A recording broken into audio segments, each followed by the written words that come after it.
This is Where We Live. I'm John Dankosky. Today in the program, we welcome back Governor Dan Malloy, who will be here to take some of your questions about the state budget and much more. You can join our conversation, 860-275-7266. Again, our phone number is 860-275-7266.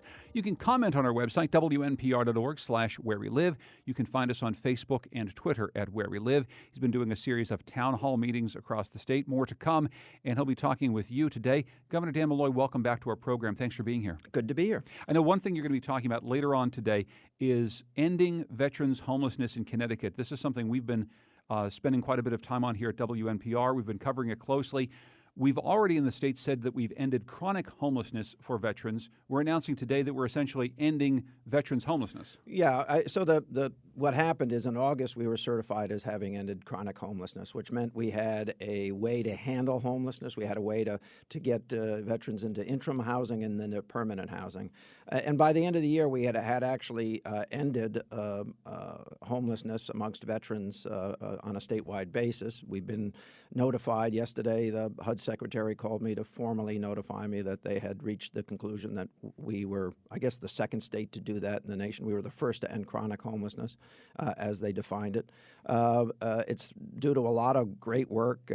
Katie Duran at the Housing Department, Commissioner Klein, all of our partners at Veterans Affairs, our community groups, the folks who are working at actual shelters to help us identify who's a veteran and who would qualify for this treatment. I'm very proud of it. We signed on in 2014 that we would end homelessness amongst veterans by the end of last year, and we did it. And this is part of an overreaching plan or an overall plan that essentially says we're going to end chronic homelessness in our state by the end of this year.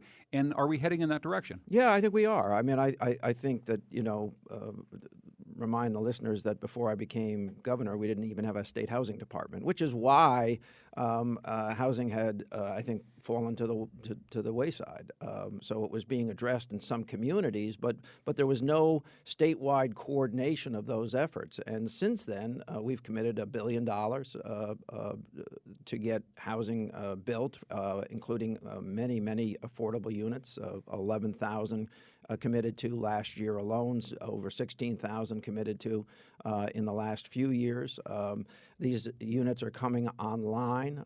We're making sure that people are being treated fairly. I think it's good for the economy. It helps us grow jobs. But the most important thing you can do for a family is to give it a safe home, to give it a decent home, to have a home that you can sustain yourself and your family in. And I think that we're seeing that play itself out in many of our communities across the state. So of course, this transitions to a lot of what our conversation is today. Many people across the state are concerned about the state of the state budget. And I know you've been out talking to people about it. We'll be talking about what you've been hearing from your town hall meetings in just a moment. But essentially, I think a lot of people are looking at some of the proposals you put forward, across the board cuts to many agencies, and saying, well, look, something like homelessness amongst veterans or homelessness amongst the general population, we're doing very, very well. Should we be concerned that we're going to backslide if we indeed make budget cuts to some really key agencies that do this work? No. Explain a little bit more. Okay.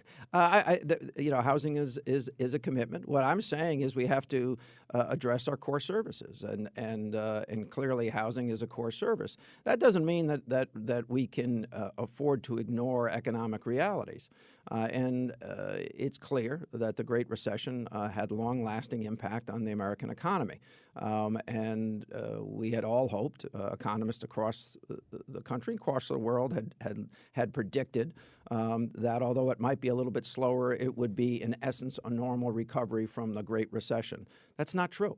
The Great Recession is more like the Great Depression in its long-term impact on the economy. We're in a slow growth period of time. GDP grew at 0.7% last quarter, and most economists think it's going to grow a little bit over 1% this quarter. We'll see what those numbers predict. In that economic environment, and given the volatility and the additional risk in things like the stock market, revenues are not reaching targets. And that's not a Connecticut problem. I mean, Massachusetts has admitted it's a problem. New Jersey has a gigantic problem. Pennsylvania has a $2.4 billion budget deficit in the current year, and they don't even have a state budget yet. Yeah. Oklahoma, Louisiana, Texas are carbon-producing states that had a real good run for a period of time and are now experiencing not just the decline in carbon revenue, but also just the volatility of the marketplace.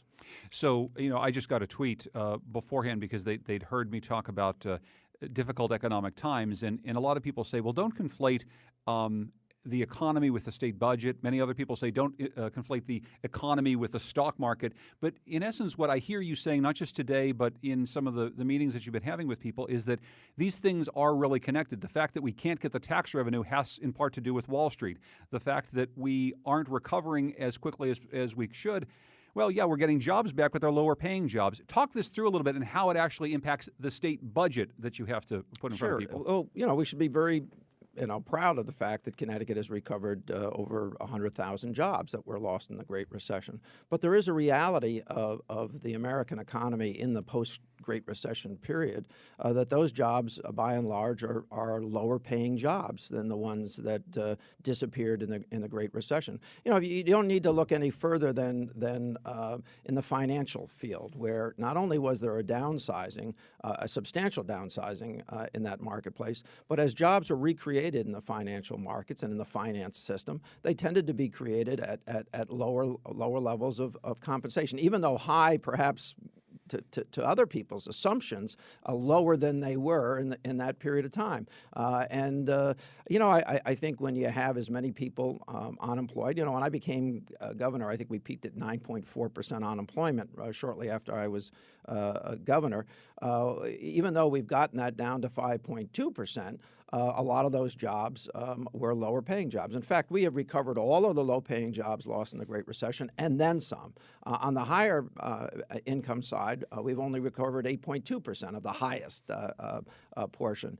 In the middle, we've done relatively well as well. But that has an impact. But I think it goes beyond that. It's how people earn their money, and that's also changing. And I think that's why Massachusetts and our state are impacted, because we're both relatively dependent on high-income earners. When high-income earners aren't earning as much as they once did, I'm not talking about the 0.2%. I'm talking about the next 5 or 6%, or 7 or 10%.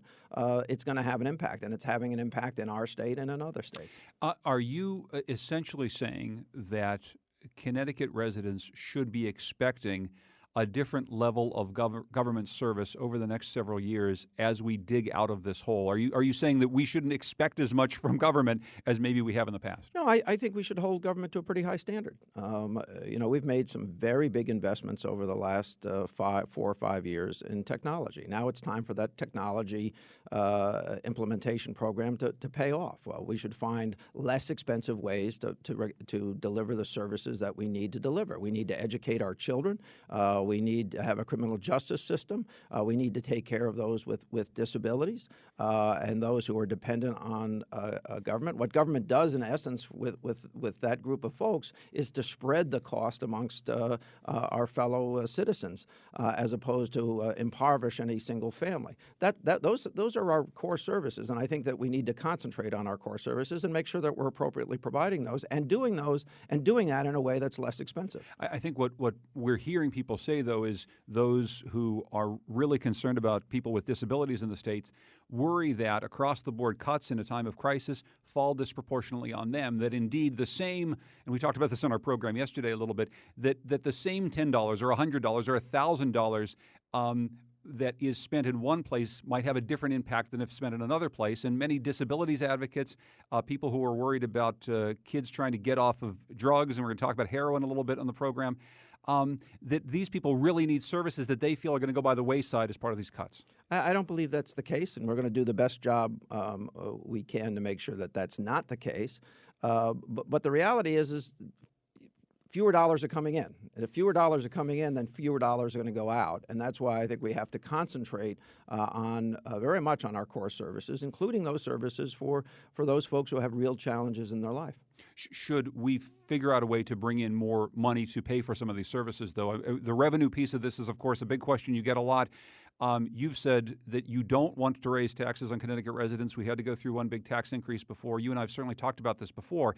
But you're painting a different economic picture right now than I think a lot of us thought we might see a couple of years ago. Is it time to start thinking about bringing in a new type of revenue? I don't believe so. No. What type of revenue? Should we tax the not-for-profit industry in our state? I don't think that's a concept that we want to visit. I think what we have to do is hold ourselves to a very high standard to make sure that we are finding less expensive ways to deliver the services we need to deliver, that we're using the technology that we have invested in and we will invest in and continue to invest in, and that we, quite frankly, focus on the core services, and clearly that includes the folks who are most dependent on state government.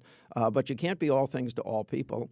And I suppose I'll say this, that ultimately we're one of 50 states in a world of international competition. And ultimately, we need to be positioned to benefit in a slow growth economy, at least from slow growth. And what you don't want to see is us swing from slow growth, which we're in, along with all 50 states, or at least the vast majority of those states, into no growth or where our economy shrinks.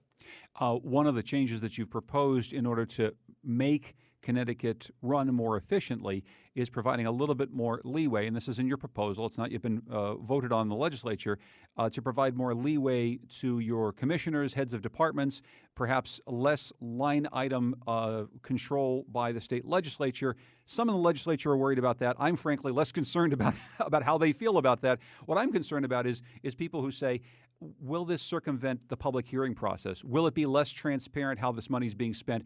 What do you say to people who ask about that? Absolutely not. I mean, we're friends here, right? So, how many times have I appeared on this show in the last Lots 6 years? Them. How many times have my commissioners appeared on this show in Lots the last? Of them. Right. How many times have they appeared before committees in the legislature? We answer questions. We don't dodge questions. We answer questions, and that's a dialogue, and that's called transparency. I don't disappear. I don't refuse to answer people's questions. I'm with the press on many occasions, multiple times per day, as are my commissioners. So I think that needs to continue. On the other hand, I have to. The reason to do what I've proposed is a couple of fold, I suppose, not the least of which is that the people we hire to manage, particularly in the social services, need some leeway because they are going to be asked to do more with less. That's the reality. And I think that they're closer at DDS to making those decisions or Rod Bremby with respect to the operation, which he has modernized over the last 5-6 years. I think that if you're going to have somebody manage, you hold them accountable for that management. If they don't manage well, then you replace them. But there should be no lack of transparency and no lack of opportunity to test those results. And when the lawmakers themselves come to you, can I say one other thing? Please, sure. This is not. I proposed this a couple of years ago, and the legislature rejected it in times where we thought things were going to get better. But the legislature rejected it in part because they see their role as oversight of this process. I mean, when lawmakers come to you and say, you're essentially circumventing our branch of government by taking these line items away from us, what do you tell them? We have too many line items. I mean, I think that we have things in budgets that, some state rep or some state senator got in 14 or 15 years ago. The person's dead now. And because it was in the budget in the past, it continues to be in the budget. We have something which I think is diabolical in the state of Connecticut. It's called same services budgeting. So that no sooner is a budget adopted and in balance that someone can say, hey, but 2 years from now, you're going to have a multi-billion-dollar deficit if you provide all the services you've been providing spending, including some of the ones that were discontinued years ago, no longer in the budget, but OFA will look at, they were in the budget at one point. What would that cost to bring those back, and what would it cost to add?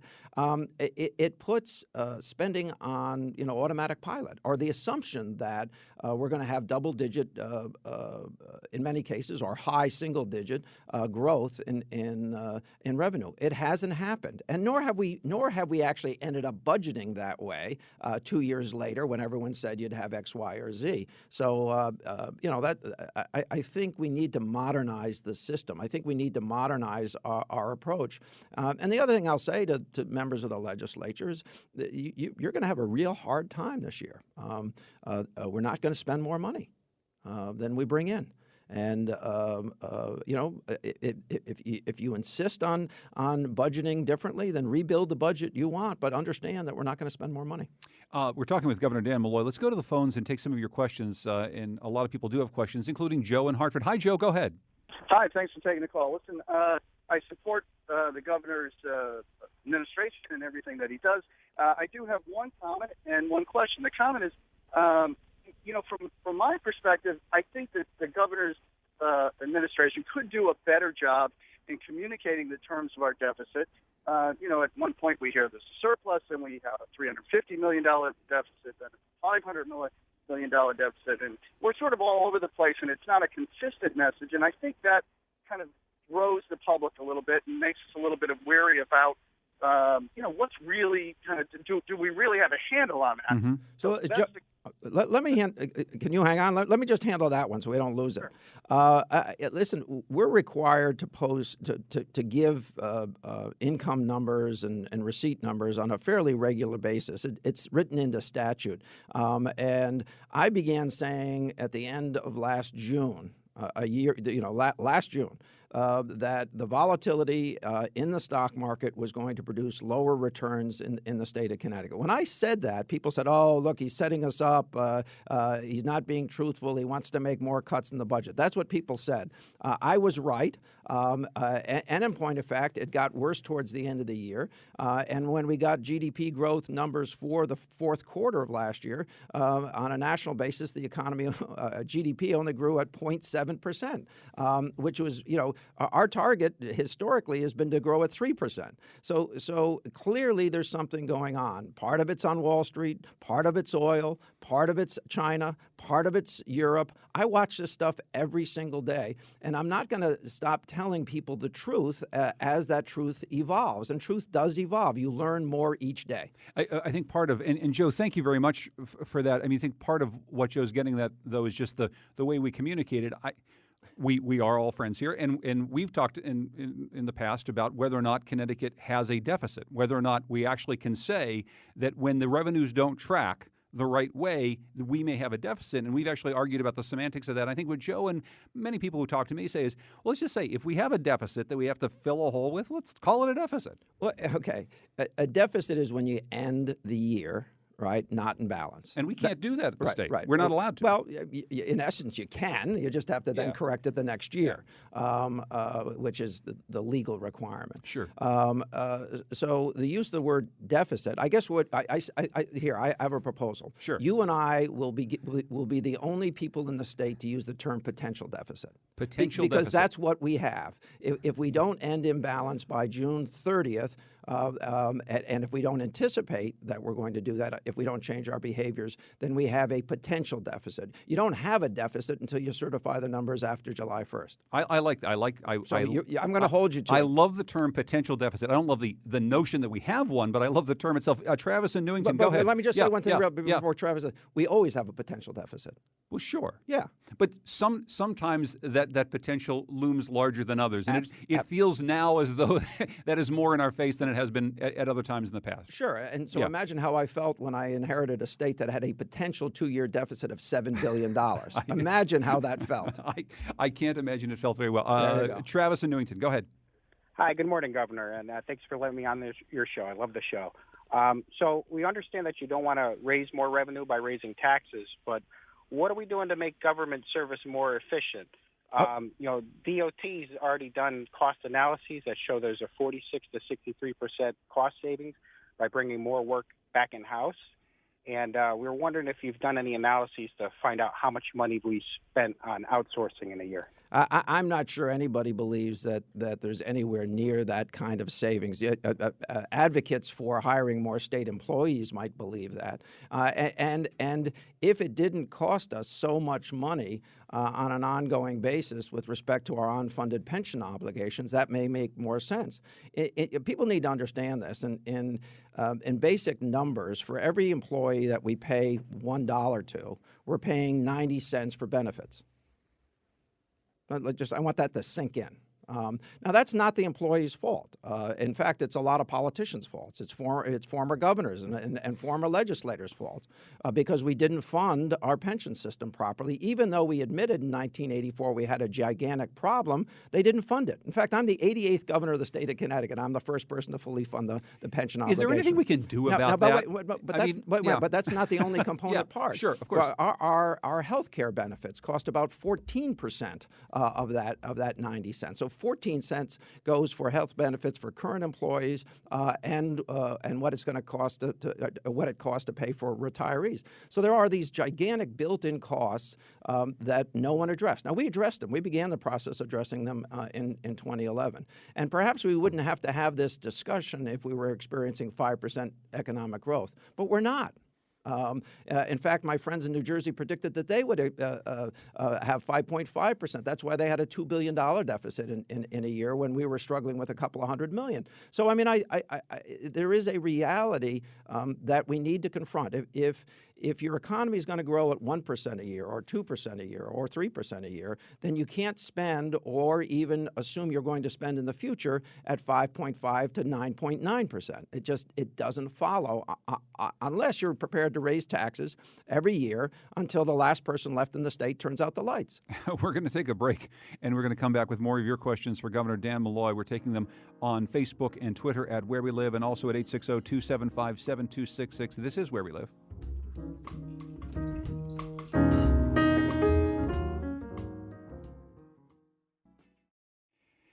This is Where We Live. I'm John Dankosky. Today on the program, we're talking with Governor Dan Malloy. He's taking some of your questions at 860-275-7266. Talking about the state budget and much more. Let's get to some of your calls, including Catherine in New Haven. Hi, Catherine. Go ahead. You're on with the Governor. Yes, hello. Thank you so much for accepting my call. I so appreciate it. I do have a quick question for the Governor. And the question is, well, it's a two-part question. The first part of my question is, and I apologize that I don't know this, but I'm very interested to know the answer. What proportion or what percentage of the state's expenditure is spent on pensions?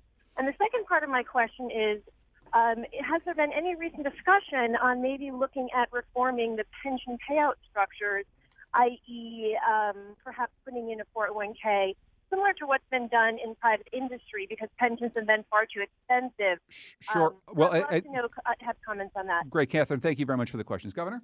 So I don't have the percentage, and I apologize. I know a lot about the budget, but I don't have that number in my head. Neither do I. But what I will tell you is our pension and post-employment benefit and current benefit package is about 90% of salaries. So that gives you an idea of where we are. And again, I want to emphasize that's not the fault of any current employees. I'm not saying that at all. But it is a predicament that we find ourselves in, and that we made great strides in 2011 in my first year as governor in addressing that problem.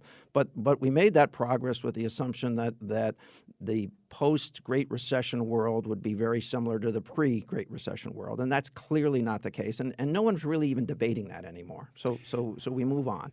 But what do we do? And that's what I was asking before. But what do we do about that? Because I think that when people hear that, and all of our hands are tied by what these deals that were made years and years ago, but then we think, well, but then what do we tell people who need services right now? What do we tell people who want to get the roads fixed or want to do any of the things that we need to do as a state moving forward, that we just have to accept the fact that we're going to pay 90 cents out of a dollar to someone who stopped working years ago? Well, it's not.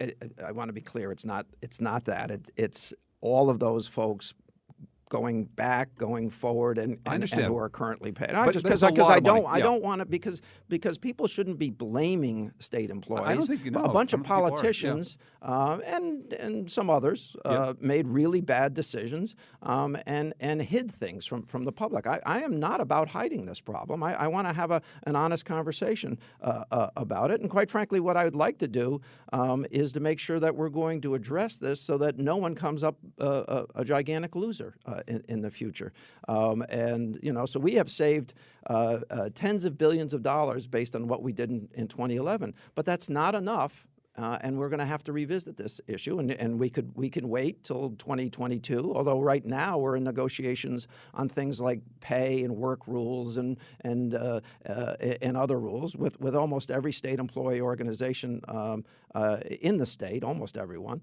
And those are going to be tough discussions because I think labor came in assuming, hey, we're going to have 4% growth in revenue, and we should get our piece of the pie. And what we're saying is, hey, we got to have serious discussions about where we are today. It's not based on what we did in the past. It's got to be based on what we can afford to do in the future. And I know Bill wants to talk about that. Bill, you're in Windsor Locks. Go ahead. Good morning, gentlemen. Staying with that same discussion there, given the present projected revenue shortfall, what are you asking the legislation to do about the loopholes in the state pension system that allows excessive pension padding? And will you look into legislation to claw back these illicit gains? Well, I don't think there are any illicit gains. Let's be very clear. I mean, illicit is a term that has legal significance, and I don't believe there are any illicit gains. I think a bunch of people gave away the house, believing that the economy was always going to grow very rapidly, and assumed that this system would pay for itself somehow, some way, that some governor would straighten it out. Well, guess what? I'm trying to straighten it out, and I'm trying to have a very serious discussion with the folks who are the beneficiaries of a system and the folks who pay for that system. And it's about fairness, and it's about stability, and it's about preserving. I said in my speech that I believe people who work for the state for decades should be able to account on a system that will pay them a pension. I firmly believe that's the case. On the other hand, I know this one isn't sustainable. So how do we get from where we are today to where we need to be? And that's true of things like wages and work rules and all the rest. Let's get to some more phone calls in just a moment. Donna is asking by email, I'm a firm believer in providing services to those in need. Why don't you raise income tax by 0.25%, gas tax by 0.01% per gallon, and put toll booths at the borders? Well, I'm not going to do anything on revenue. Listen, I want to spend a lot of money on transportation. I mean, I thought everyone in the state knew that I believe that fundamental to our economic growth in the future is that we address 40 years of under investment in transportation. We need to expand bus service by 40%. We need to repair our highways and bridges. The majority of our bridges are deficient at this point. We need to invest in rail. We need to do all of that. What I've asked the legislature to do, and we almost got it done, and I want to see it get done, is that we devote that we actually have a constitutional amendment that says that any money that is raised for transportation can only be spent on transportation. If we get that, that's called a lockbox. Then I think we can have other discussions about how we do other things in the transportation arena. Now, a whole bunch of folks will say, "Oh, you did some things last year." Yeah, you know what we did? We recognized that we had a gigantic problem in transportation, that we should devote 0.5% of our sales tax to transportation, and we raised revenue to offset that in other areas. Likewise, the legislature said we have a gigantic discrepancy in property taxes. People in Hartford pay 77 mills on car values, and people in Greenwich pay 12 mills. It's a gigantic disadvantage to live in Hartford. And they took 0.5% to do that, and they raised other revenue to pay for that. There wasn't a lot of net new revenue created, but we decided to devote money to transportation and devote money to property tax relief. That's what we did last year. I think we need to do the lockbox because I think there's a growing consensus that we have to address transportation. I'm trying to do it, but we can't go. We can't ask the people of Connecticut to have that honest discussion until the legislature and the governor are honest with them about how the money's going to be spent. When your DOT Commissioner Jim Redeker was on our program last month, we were talking about some of the plans that you and he have put forward, things that you want to do, including the widening of I-95. For the first time in that conversation, I heard that he's talking about tying any plan to widen I-95 to congestion pricing on that roadway. Is that part of the Malloy plan for how we widen I-95? No. It's not. No, I don't. I'm not set on any single way to finance this. We know we're going to get a certain amount of money from the federal government. We know that we get a certain amount of money from gas taxes, but that's going to go down. We've devoted a half cent. Undoubtedly, in the years to come, over the next 30 years, we're going to have to identify additional revenue sources because gas taxes are disappearing. I mean, every time somebody puts an electric engine or in a car exclusively or alongside of a combustion engine, your revenue is going down. But I'm not prepared to have a discussion about what we do in the future until the legislature trusts the public, puts the amendment on the ballot, and we have a lockbox. And I think what he was referring to is we had a conversation about many people who study this pretty closely have said that the spending of any money on widening I-95 would actually not do what it's intended to do. It could increase congestion because it would force more people onto the roads. What he was responding to is the notion that the studies that have been done look at the widening of a highway like 95 in conjunction with congestion pricing actually makes some sense in that you both get more revenue for it and you hopefully keep some people off of that roadway, thus lessening congestion. Well, first of all, I'm going to say this. I think you repeated a talking point that folks who don't want to invest in highways frequently use. But let's be very clear about what we're talking about doing in Connecticut. We're talking about improving our bus system and our rail system first. And that's a very different proposition than saying we now also all we're going to do is address congestion on our highways. Let me just. But meaning before any attempt to widen I-95. Right. Okay. Yeah, because we're nowhere near in a position to begin that work, and we could be, and we're already doing the bus. We're already doing the rail. We're already designing the walk bridge replacement. We're already designing the modernization of 3 other bridges in that corridor. We're already talking about having more regular service to Danbury. We're already talking about having more regular service to Waterbury. We're actually doing the signalization system on that rail line right now as I speak to you, and we've made other improvements along the way. If we weren't doing that, then the talking point might be applicable to Connecticut, but it's not now. And then here's the other point.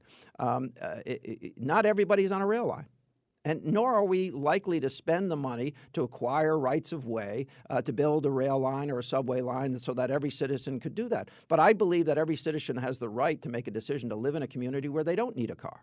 I absolutely agree with that. And I think that we need to build that out in our state. Not that every city could be lived or every town could be lived in without a car. But if you want to live in places, we're going to have plenty of those. Just like you don't need a car in Brooklyn, or you don't need a car, not all of Brooklyn, much of Brooklyn, or much of Manhattan, or much of the outer boroughs. We should be like that.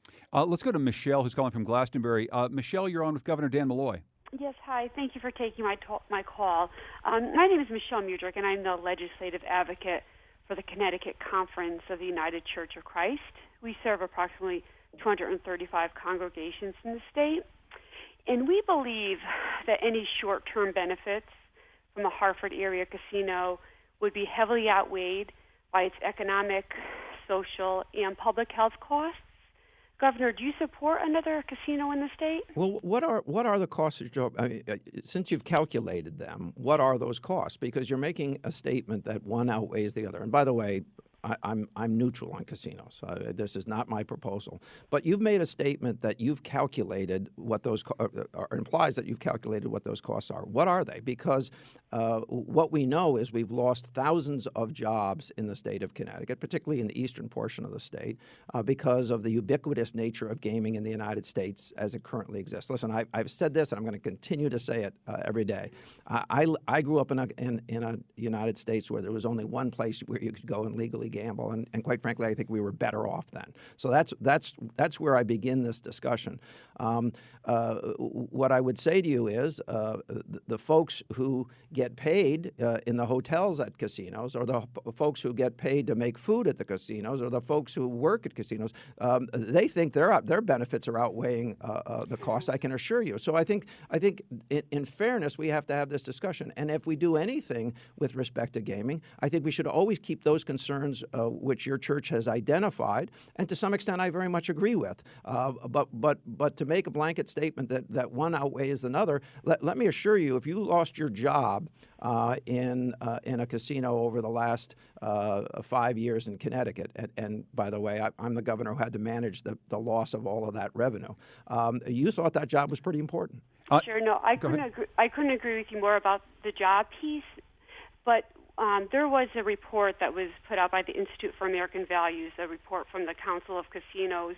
It was an independent, nonpartisan group of scholars and leaders, who came together to examine the role of casinos in America, and they've made informed decisions about the debate of gambling as public policy. And the report shows, when casinos are prevalent in states, gambling addictions increase. That leads, to debt, bankruptcies, broken families, crimes increase. It really drains the wealth from communities. But unemployment does that too. Unemployment drains a community, breaks up a family, and causes bankruptcy. I mean, I get your point, and you get my point, I think. I think this is a very respectful discussion.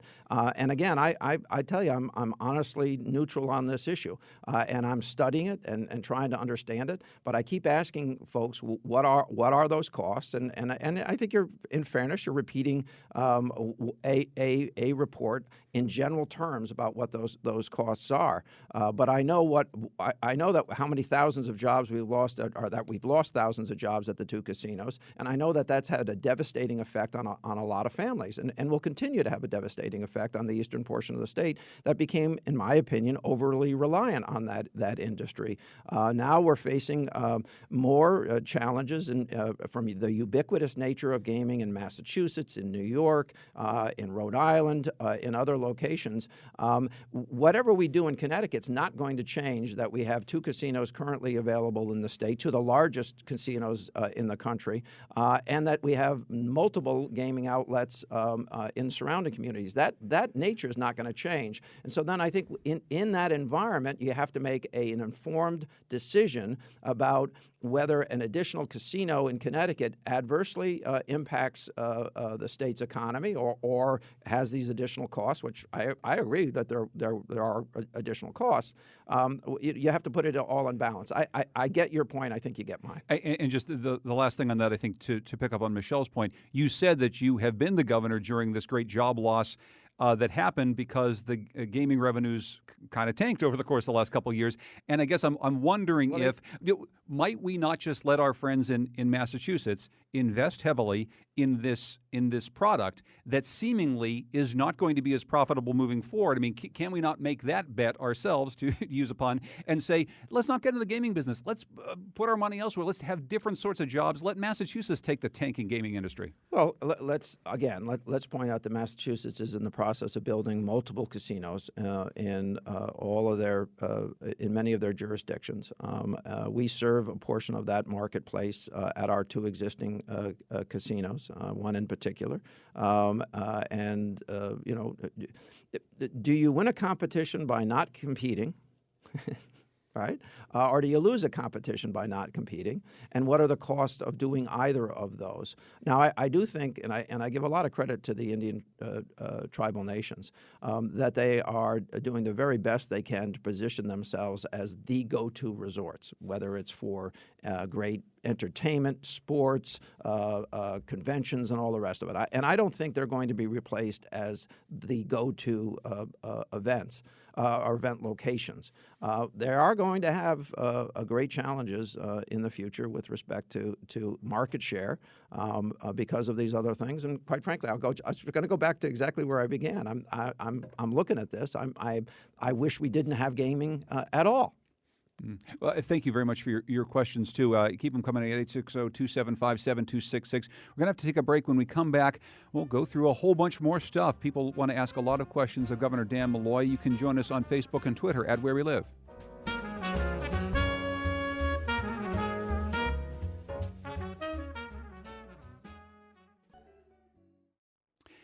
This is Where We Live. I'm John Dankosky. Coming up tomorrow, we're going to be talking about the arts in Connecticut with Christina Newman-Scott, who's the new Director of Culture for the state of Connecticut. We're also going to be visiting with Susan Campbell and learn about one family's fight to keep off the streets of Hartford. It's the latest in our housing and homelessness series. Hopefully you can join us for that.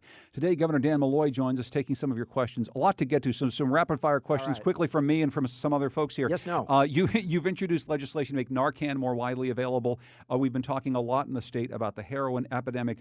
What do you plan during this legislative session? What do you plan over the course of the next couple of weeks to do to try to stem some of the problems? Because especially in southeastern Connecticut, but across the state, people are very, very worried about a real scourge that is happening around heroin overdoses. It's first of all, it's not the southeastern portion of the state. It's everywhere. It's in, we had a kid die, a young person die at a coffee shop in Trumbull. This is not a regional problem. I've been talking about this since 2011. Finally, other people are talking about it. I proposed legislation in 11, in 12, 14, 15, and 16 on this issue. What I'm asking is WNPR to cover this every single day. List the names of people who are dying. Let the public know that the scourge is the fact that heroin, opioid, and synthetic are purer than they've ever been. In fact, we know that heroin has been 72% pure in some sales in Connecticut. Now, when I was growing up, that was 15 to 30%. And heroin was unbelievably expensive. In fact, if you were a heroin addict, you had to commit a lot of crime to be a heroin addict because it was so expensive. Now you can get high on heroin or synthetic for as little as $3.50. Of course, you can die for as little as $3.50. And one of the ways people are getting hooked on heroin is through what we hear is an overprescription of opioids from regular old doctors giving prescriptions to people, and there's too many loose Percocets or whatever out on the street. How do we deal with that problem? I don't think there's a dentist who should prescribe more than 3 days of any of those drugs at a time. I don't think if you have knee surgery that you should get more than 5 days. And then if you're still in pain, you have to present yourself and get the next couple of days. I mean, I think that listen, these drugs are great. These are game-changing drugs. Game-changing drugs on the good side, but they're also game-changing drugs on the danger side. The largest group of people, age group, becoming addicted to opioids is 55 and older, because guys like me have to have dental surgery or knees replaced or hips replaced. And if you get a 30-day prescription, you could end up, and you use it all, you could end up being dependent. Can we, as a state, can we mandate that? Can we do more than just suggest that? Yeah, we've already done that. I mean, we're doing those things.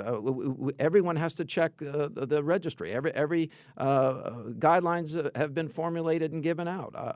I really think that this is an issue. I'm not blaming WNPR. We have stories about it every day, and I can send you all the links if you'd like. But I mean, no, and you do. Yeah. But newspapers haven't covered this until relatively recently. Radio stations haven't covered this at all. And most TV stations haven't.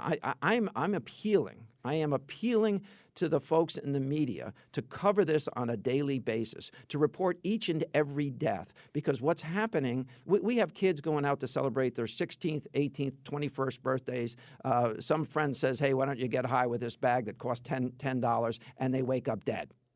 That's what's happening in our state. And it's not just our state. This is a nationwide problem. In fact, we have reformed our laws to a much greater extent than any other state has in the nation. We had the director, what we used to call the drug czar, come to Connecticut to thank us for the leadership role we're playing. But I'm asking everyone else to play that leadership role. Let's have an honest conversation. These people who are dying, they're not bad people.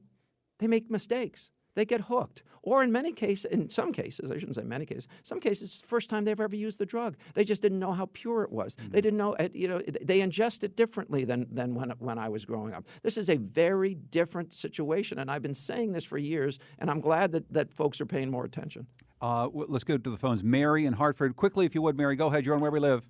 So other states, Massachusetts, New York, Vermont, are investing in growing local jobs by revitalizing their natural resources for the long term. And we're seeing today a lot of municipalities selling off public natural resources like the bottled water facility in Bloomfield. They're sucking resources out of the state. They're missing opportunities to create exciting jobs for young people instead of service jobs. Even small provisions in the state budget would pay, like paving parking lots, isn't including things like green infrastructure for stormwater management, things that create regenerative resources and grow local healthy jobs for the future. How are you going to make this transition? Because it's just not happening here, and maybe that's why young people are leaving. Well, hey, Mary, I'm going to leave it at that just because there's two parts to that. I'd love for you to comment first about what Mary talked about the Bloomfield water bottling plant. This is a local issue, but it's caused an awful lot of an uproar. It's something we're covering here. What is your take on that? What do you know about this? I don't. You don't have any sort of... I'm not. It's not an issue that has been on my screen, quite frankly. But let me answer the broader question, and I'll become educated about it. And next time you ask me, I'll know more about it. The premise of the statement in the question is absolutely false. We are making unbelievable investments in sustainability. We're winning competitions in sustainability. On brownfield remediation, during my administration, we've invested more in brownfield remediation in Connecticut, primarily in our urban, but in some rural areas, more than the federal government has in the same period of time, with the exception of super hazardous locations. We are doing all. We're adding parkland. We're acquiring open space. We're protecting water. We've been recognized as a state that is, we're recognized nationally as leading on the water challenge, leading on the sustainability challenge, leading on the brownfield remediation challenge, leading on the drug challenge. I mean, we're recognize it, but people repeat things as if they're true when they're not. We're playing a very active role. Report came out last week that indicated that we're up to 191 megawatts of solar energy in the state. We were dead in the water 6 years ago. We are the second most concentrated state in New England with respect to solar. Well, way behind where Massachusetts is, but we were dead in the water 6 years ago on solar. We were dead in the water on things like wind energy. We're now building those facilities right and left. I have to just follow up on something somebody called in and wanted to ask about.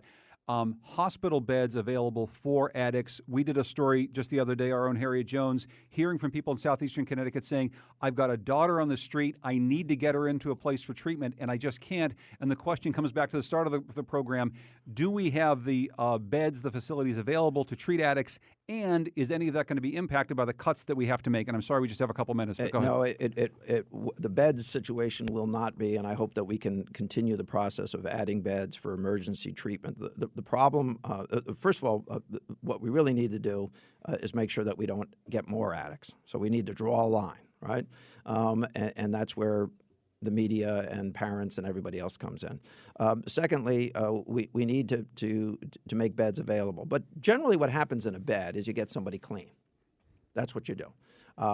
What we need is to sustain those efforts once somebody is clean. So, for instance, just this week, we announced a program at DCF where we have piloted a program with families with children under the age of 3 who have substance challenges in the home, and that's our number one reason we take kids out of households.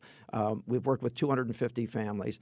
We have a 40% better recovery rate in those families. We're going to extend that to another 500 families. We're smart start investing. And in essence, we're getting money from philanthropy. We're investing it in this system. The reimbursement will pay for better results. If we can continue 40 or even 35% better outcomes, then we're going to take a lot fewer children, and we're going to have, and hopefully have to put fewer people in beds as well. So this is a comprehensive effort. I got great commissioners working across what used to be silos to address this issue. And again, I'm just happy that we're having the discussion. And I'm sorry we just have a minute for this, but it's Kathleen coming back to a key question here. Aren't Connecticut nonprofits businesses too? We collectively employ Absolutely. thousands. This proposed budget, she says, makes us challenging to plan. So just that last minute, talk about that, the nonprofit jobs that may be at risk if we have to cut back on the size of state government. Yeah, listen, we're going to cut back on the size of state government, and we're going to do our utmost to protect those core services. And the not-for-profit community is a gigantic part of it. And we've done some great work in the not-for-profit community, and she probably knows that because we have grant programs, we have capital programs that didn't exist. We're working with that industry. We've increased reimbursements when they hadn't been increased at all. Not universally, but in many areas, we're doing the best we can. Governor Dan Malloy, it's always good to see you. Thank you so much for coming in and answering some questions for us. I appreciate it. Thank you. Our program is produced by Tucker Ives with Lydia Brown. Continue this conversation online, WNPR.org/wherewelive. You can also find us on Facebook and Twitter @wherewelive. Thanks to our friends at CTN today. I'm John Dankowski. This is Where We Live.